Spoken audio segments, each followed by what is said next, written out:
Bom, pessoal, vamos dar seguimento então a mais um vídeo lição. Neste vídeo eu tratarei especificamente do direito de vizinhança, do tema dos limites entre os prédios e do direito de tapagem. Então essa expressão direito de tapagem, ela soa um pouco esquisita, porque não é do nosso uso coloquial, né? Não é do uso corriqueiro aí. E o que acontece, pessoal? Existe uma confusão muito grande, e especialmente aqui nessa região do Brasil, né, na região sudeste, para ser mais específica, se bem que a adoção de muros divisórios acabou se tornando um costume no Brasil, mas a pergunta é a seguinte: existe a obrigação de se edificar um muro? Essa resposta ela é um pouco complicado diante dos dispositivos que a gente tem na nossa legislação que tratam do direito de vizinhança. Inclusive, eu tratarei num próximo vídeo do direito de construir quando já existe uma parede divisória, né? Mas vamos entender agora o direito de tapagem, né? O que vem a ser o direito de tapagem e o direito de demarcar os limites entre os prédios. Primeira coisa que temos que colocar na nossa mente: o que a legislação vai nos remeter no artigo 1297 e 1298?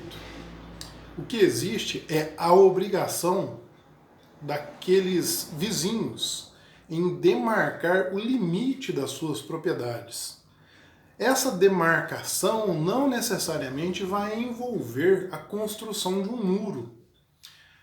Num dos materiais que estão dispostos lá no portal, eu coloquei inclusive uma ilustração com as formas possíveis de se fazer a demarcação entre as propriedades sem que seja necessariamente o que todo mundo está acostumado, que é o muro.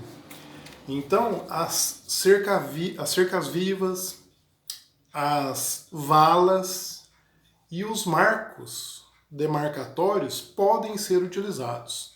Logicamente que hoje em dia quase ninguém utiliza mais isso, mas eu mesmo tive a oportunidade de conhecer propriedade em área urbana que não tinha limite demarcado por muro, nem pela famosa cerquinha de bambu que todo mundo conhece. O que tinha era somente um marco de cimento, no caso até era um marco de pedra, em que demarcava o limite entre as duas propriedades. Mas por que então surge a necessidade de fazer o tapume, de fazer a tapagem, como é a expressão utilizada pelo legislador?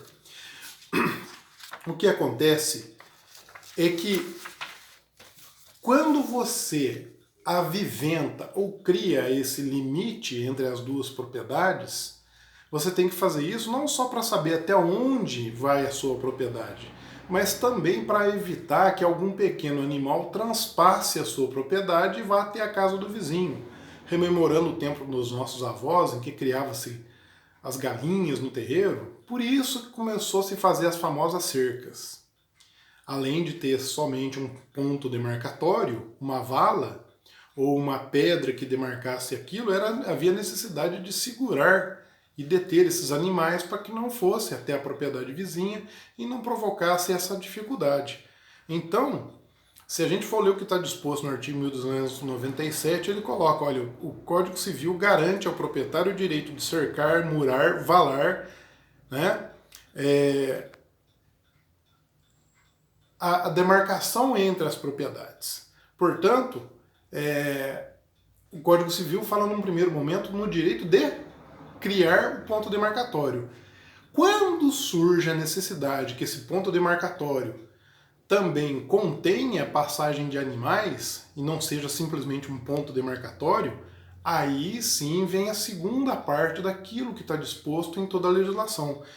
Que aqui está o seguinte: olha, assiste ao proprietário o direito de constranger seu confinante a proceder com ele a demarcação entre os dois prédios e aviventar os rumos apagados, renovar os marcos destruídos, arruinados, repartindo-se proporcionalmente aos interessados as respectivas despesas. A pergunta que não quer calar: o muro demarcatório tem que ser dividido proporcionalmente entre os vizinhos? Resposta: sim. Quando ele é feito exatamente no ponto divisório, não. A confusão está quando alguém faz um muro dentro dos limites da sua propriedade, portanto ela coloca um pouco antes daquilo que seria o muro, e ali ela vai erigir uma parede.